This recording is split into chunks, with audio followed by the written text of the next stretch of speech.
Maybe this sting will teach you to find real work instead of bothering hard-working people who actually contribute something to the world. Maya Thompson poured the entire bottle of pepper sauce directly onto the elderly beggar's outstretched hands and arms, watching as the bright red liquid burned his skin and he winced from the intense pain. She didn't care about his pain. She didn't care about the crowd gathering to watch. All she cared about was getting to her important meeting on time. The old man quietly brushed the pepper from his hands, looked up at Maya with eyes full of pain, and said softly, "My daughter, kindness costs nothing." Maya stormed off without a second thought. But what Maya didn't know was that this beggar would change her life forever in the most shocking way possible. If you're ready for a story that will leave you speechless, hit that subscribe button right now because you won't believe what happens next. Lagos, Nigeria. The heart of West Africa's economic powerhouse, where dreams are made and shattered daily. In the prestigious Victoria Island Business District, Sterling Enterprises towers 37 floors above the bustling streets, its glass facade reflecting the ambitions of thousands who work within its walls. Maya Thompson was one of those ambitious souls. At 28, she had clawed her way up to junior marketing executive, working 16-hour days and sacrificing everything for her career. Her small apartment in Ikeja was modest, but her dreams were massive. She wanted to join Lagos's elite, the powerful few who shaped Nigeria's future. Every morning at exactly 7:45 a.m., Maya would step off the luxury air-conditioned bus at the Sterling Tower stop. The routine was sacred. Quick stop at the nearby cafe for her oat latte. Brisk 5-minute walk to the office, elevator to the 15th floor, and another day closer to her promotion dreams. But there was one constant irritation in her perfect routine. Samuel.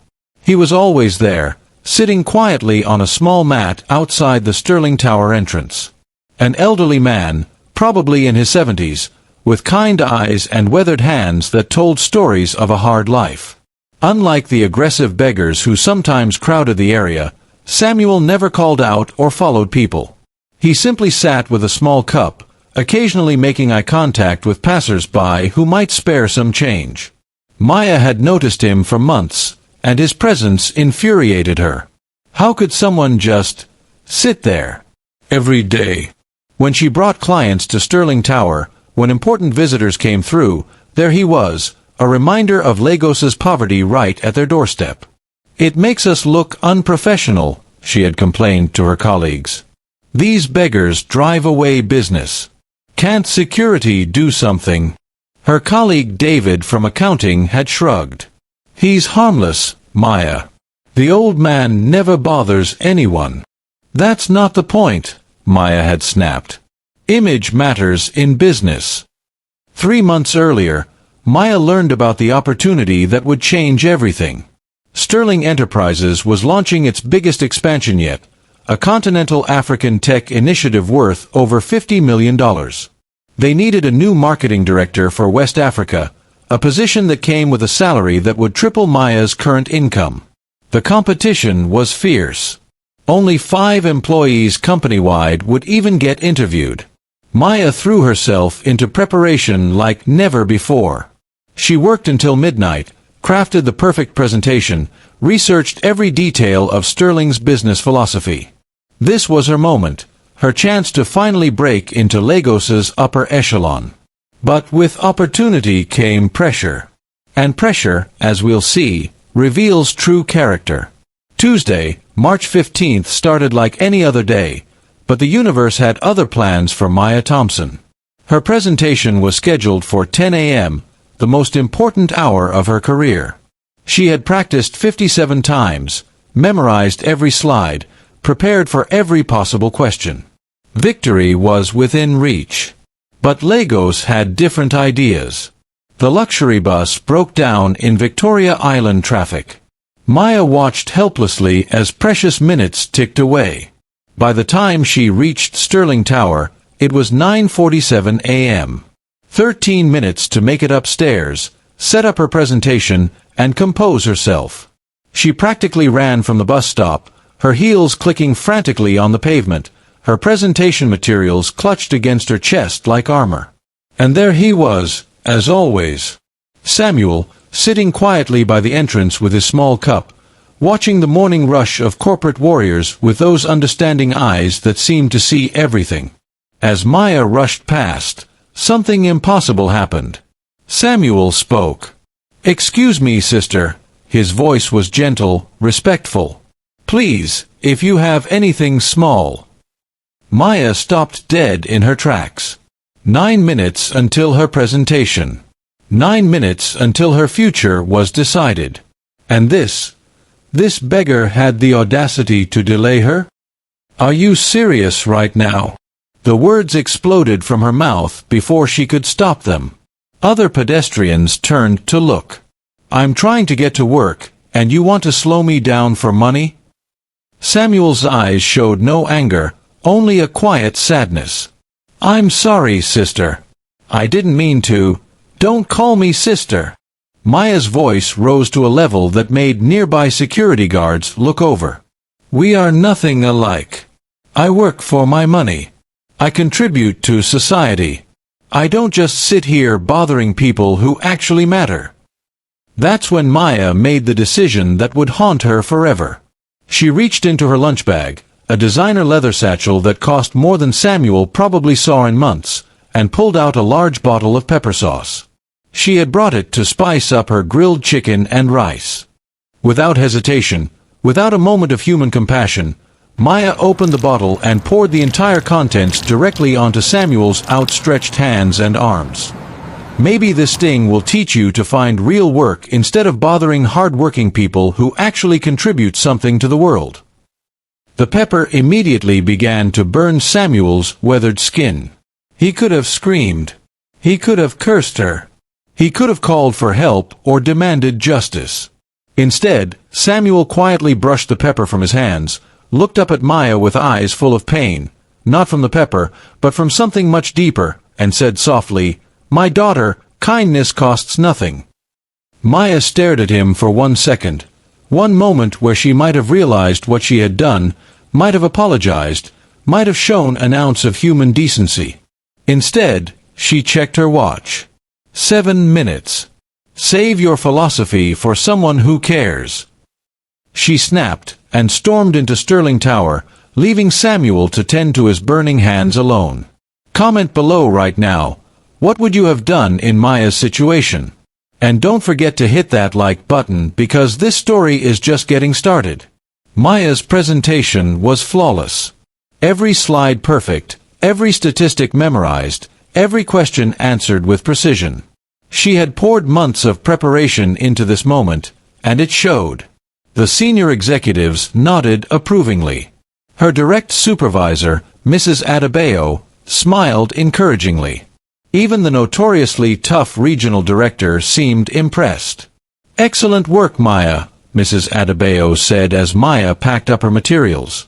"We'll have decisions by the end of the week."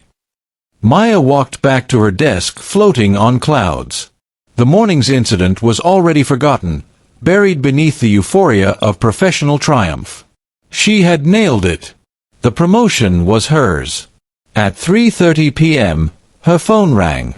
"Maya Thompson. This is Janet from CEO Relations. Mr. Robert Sterling wants to see you in his office immediately."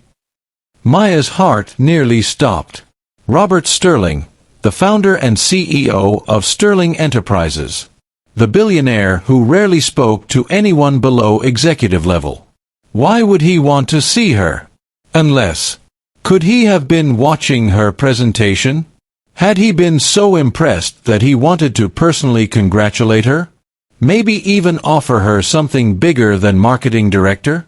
The executive elevator to the 37th floor felt like ascending to heaven. Maya had never been this high in Sterling Tower, literally or figuratively. The executive floor was a different world. Hand-carved Nigerian mahogany, original artwork by Yusuf Grillo and Ben Nwanwu, floor-to-ceiling windows with breathtaking views of Lagos Harbor. Janet, Mr. Sterling's assistant, was waiting when the elevator opened. "Mr. Sterling is ready for you," she said with professional warmth. "He's in the penthouse conference room." Maya followed her down a hallway lined with portraits of Sterling family members and company milestones. Her reflection in the polished marble floor looked confident, professional, ready for whatever opportunity awaited. They stopped before massive double doors crafted from what looked like imported Italian wood. Janet knocked twice, then opened them to reveal the most luxurious office space Maya had ever seen. Robert Sterling's penthouse conference room was larger than most people's entire homes. Persian rugs worth more than annual salaries covered polished floors. A conference table that could seat 20 dominated the center, surrounded by leather chairs that probably cost more than Maya's monthly rent. But Maya barely noticed the opulence. Because sitting in one of those expensive chairs, wearing an impeccably tailored charcoal suit that probably cost more than her monthly salary, was a man she recognized. It was Samuel. Not the beggar from the street corner. This was Samuel Sterling, clean-shaven, dignified, and comfortable in this world of power and wealth like he belonged here. Because he did. "Maya," Robert Sterling said, rising from behind his massive desk with a smile that didn't reach his eyes, "I'd like you to meet my father, Samuel Sterling. He's been helping me evaluate potential executives by, let's say, observing how they treat people when they think no one important is watching." Maya's world tilted off its axis. Samuel Sterling looked exactly as he had that morning. The same kind eyes, the same weathered hands, the same gentle demeanor. But now, in this context of power and wealth, Maya understood the magnitude of her mistake. "Please sit down, Maya," Robert Sterling said, his voice carrying the authority of someone accustomed to being obeyed. "My father has quite a story to tell." Maya's legs felt like water as she sank into a chair worth more than her monthly salary. Across the table, Samuel regarded her with the same compassionate eyes that had looked up at her from the street corner just hours earlier. "For 15 years, Samuel began, his voice gentle but firm, "I have maintained a tradition that many might find unusual. Every quarter, I spend 1 week dressed as a beggar outside our company buildings in Lagos, Abuja, and Port Harcourt." Robert continued his father's explanation.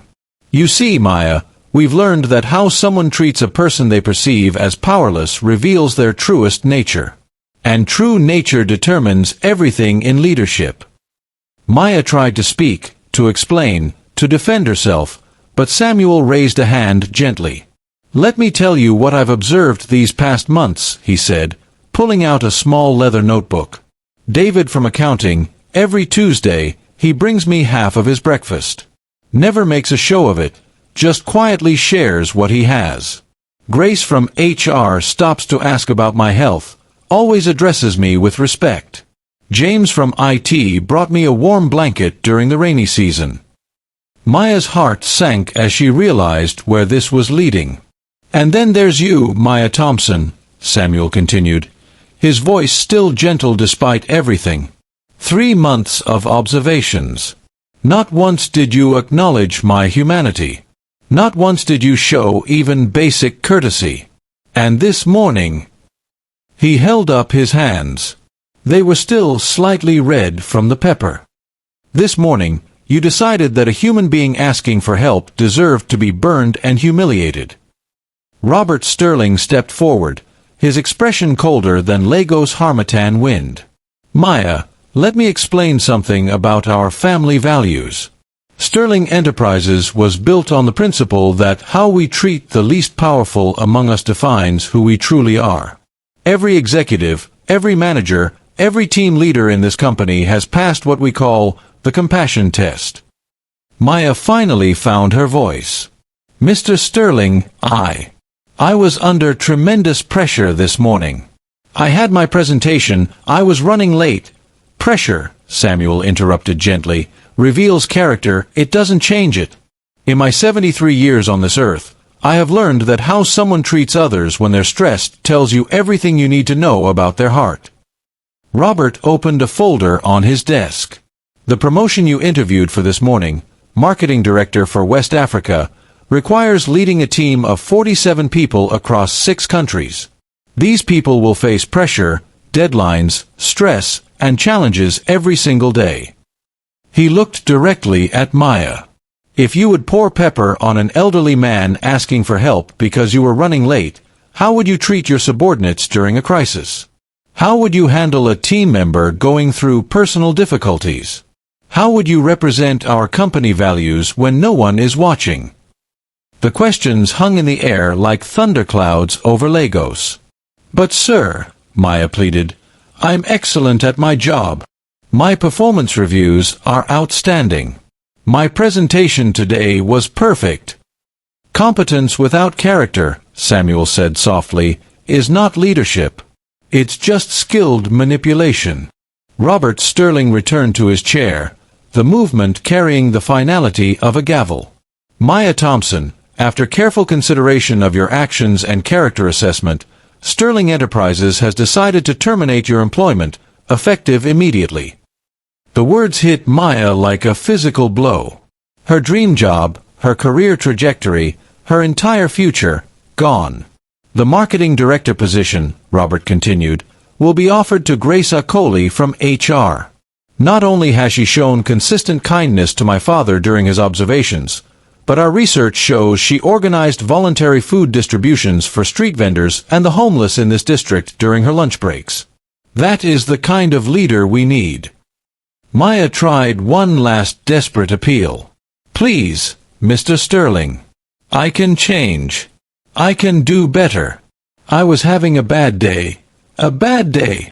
Samuel leaned forward, his eyes now showing a flash of steel beneath the kindness. "Maya, do you know what a bad day looks like for the man you assaulted this morning?" He gestured toward the window, toward the street below. "A bad day for Samuel, the beggar, is sleeping in the rain because the shelter is full. A bad day is going 24 hours without food. A bad day is being ignored by hundreds of people who see you as less than human. A bad day is having pepper poured on your hands by someone who makes more money in a week than you might see in a year. Your bad day, Maya, was running 13 minutes late to a job that pays you more than 90% of Nigerians will ever earn. That's not a bad day. That's a character test. And you failed it spectacularly." 2 security guards appeared at the conference room door, not threatening, but professional. Maya's access cards were revoked, her personal items would be boxed and delivered, her final paycheck processed according to labor law. As she walked the corridor that had seemed so promising just minutes earlier, Maya passed colleagues who looked away awkwardly. Word traveled fast in corporate buildings. By tomorrow, everyone would know about the marketing director position going to Grace. They might even learn why. At the elevator, Samuel appeared one final time. But he wasn't wearing the expensive suit anymore. He was back in his simple beggar clothes, ready to complete his weekly observation period. He handed Maya a small, worn business card. "Sister Patricia's Community Center," he said quietly. "Aja District. They provide job training, meals, and counseling. The director there believes everyone deserves a second chance." Maya took the card with trembling hands. "But Maya," Samuel added, his voice carrying the weight of decades of wisdom, "change must come from within. No one can give you a heart that sees other people's dignity. That has to grow from your own choices." The next 6 months were the hardest of Maya's life. Word spreads quickly in Lagos's business community. Not the specific details. The Sterling family maintained professional discretion, but enough. Character issues. Not aligned with company values. Difficult to work with. Maya found herself applying for positions far below her qualifications. The luxury bus rides ended, replaced by crowded buses and motorcycles. The expensive lunches became simple meals prepared at home. The designer clothes stayed in the closet, replaced by more modest professional wear. But something else happened during those difficult months. 3 weeks after her termination, Maya found herself standing outside Sister Patricia's Community Center in Aja. The building was modest, concrete walls, corrugated roof, but clean and welcoming. A sign out front read, "Every person has dignity. Every story matters." She almost turned around 3 times before finally walking through the front door. Sister Patricia was a woman in her 60s with eyes that reminded Maya painfully of Samuel Sterling. Kind, understanding, but with the strength that comes from seeing life's full spectrum. "I'm looking for volunteer opportunities," Maya said quietly. Sister Patricia smiled. "We can always use help. But first, tell me why you're here." "Really, why?" Maya's first day volunteering at Sister Patricia's was humbling. She served lunch to men who had once been executives, engineers, teachers, people whose lives had been derailed by economic downturns, family crises, health issues, or simple bad luck. She met Kemi, a former bank manager whose husband's medical bills had cost them everything. She met Professor Adebayo, who had lost his university position due to budget cuts and couldn't find work at 72. "You see," Sister Patricia explained as they cleaned up after the evening meal, "poverty is not a moral failing. It's a circumstance. And circumstances can change for anyone, at any time." Maya began coming to the center 3 evenings a week, then 5, then every day after her job searches. She taught computer skills to people trying to get back on their feet. She helped write resumes for men and women whose experience was vast but whose circumstances had temporarily diminished their opportunities. And slowly, something changed inside her. One evening, as she was teaching email basics to a group of older men, one of them, a former engineer named Mr. Okafor, said something that stopped her cold. "Sister Maya, thank you for seeing us as people worth helping. Not everyone does." Maya looked around the room at faces she had come to know and respect. 6 months ago, she would have walked past every one of these people on the street without a second thought. "Mr. Okafor," she said quietly, "you're teaching me far more than I'm teaching you." It was a Thursday evening in September, exactly 6 months after her termination from Sterling Enterprises. Maya had just finished helping Sister Patricia close the center after a particularly busy day. They had served over 200 meals and held job training sessions for 43 people. As Maya approached the front door to leave, she noticed an envelope that had been slipped underneath. Her name was written on it in elegant handwriting. Inside was a letter on Sterling Enterprises letterhead. "Dear Maya Thompson, we have been observing your work at Sister Patricia's Community Center for the past several months. Your dedication, growth, and genuine commitment to serving others has not gone unnoticed. Sterling Enterprises is creating a new position, Director of Community Outreach. This role will coordinate partnerships between our company and local charitable organizations, ensuring that our corporate success translates into community impact. We believe your recent experiences have prepared you uniquely for this role. You understand both corporate excellence and community need. You have learned to see dignity in every person, regardless of their circumstances. If you are interested, please report to the 37th floor tomorrow at 10 a.m. The salary is commensurate with a senior management position. Sincerely, Robert Sterling, CEO Samuel Sterling, Chairman Emeritus." At the bottom, in Samuel's handwritten script, "True redemption begins when we learn to see the dignity in every human being." Welcome back, Maya. The next morning, Maya stood outside Sterling Tower for the first time in 6 months. But everything looked different now. She saw the security guards as people with families and dreams. She noticed the street sweepers working to keep the area clean. She acknowledged the food vendors who served the workers rushing to their jobs. And there, sitting in his usual spot, was Samuel Sterling in his beggar clothes.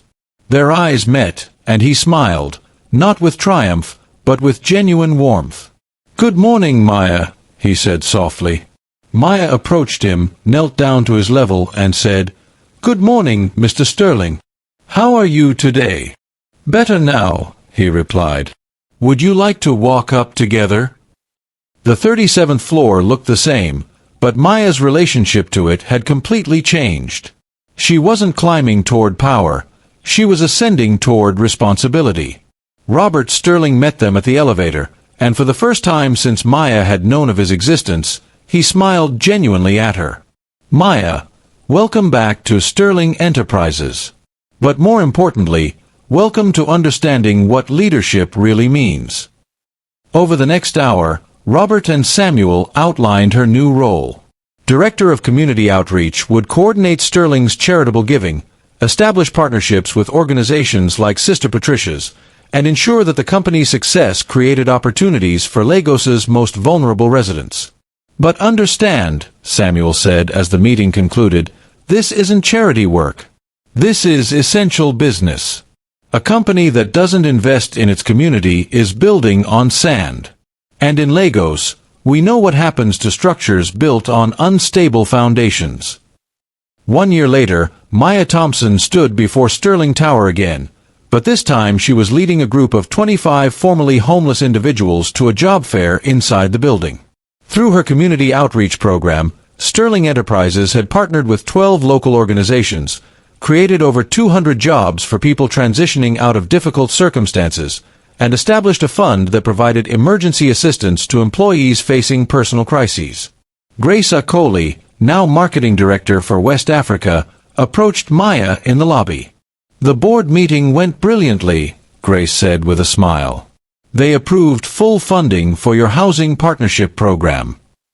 Maya nodded, but her attention was on the group she was leading, men and women who reminded her of her own journey from privilege through humiliation to genuine purpose. As they prepared to enter the elevator, Maya noticed Samuel Sterling in his usual spot, conducting his quarterly observation.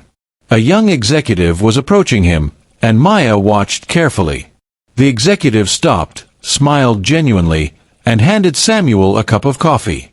"Good morning, sir. Beautiful day, isn't it?" Samuel accepted the coffee gratefully. "Yes, my son. Very beautiful indeed." Maya smiled. The tradition continued, and perhaps, slowly, the world was becoming a little more kind. That evening, as Maya finished her weekly volunteer shift at Sister Patricia's Community Center, she reflected on the journey that had brought her here. The pepper she had poured on Samuel's hands had burned for minutes. The lesson it taught had transformed her entire life. She had learned that true success isn't measured by how high you climb, but by how many people you lift up along the way. She had discovered that the most powerful person in any room is often the one who shows kindness to those who cannot return the favor.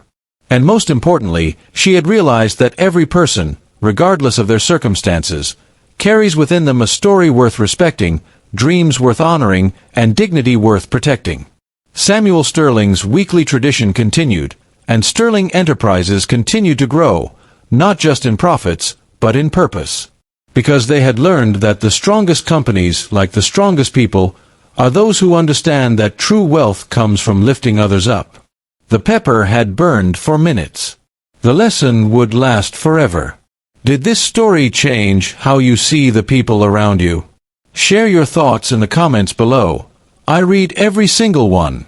And if this story touched your heart, hit that subscribe button and ring the notification bell, because I share stories like this every week that will inspire you to see the world differently. What would you have done in Maya's situation? Let me know in the comments, and don't forget to like this video if you believe that kindness should never depend on someone's ability to reward you. Until next time, remember, true character is revealed when we think no one important is watching. But the truth is, everyone is important, and someone is always watching.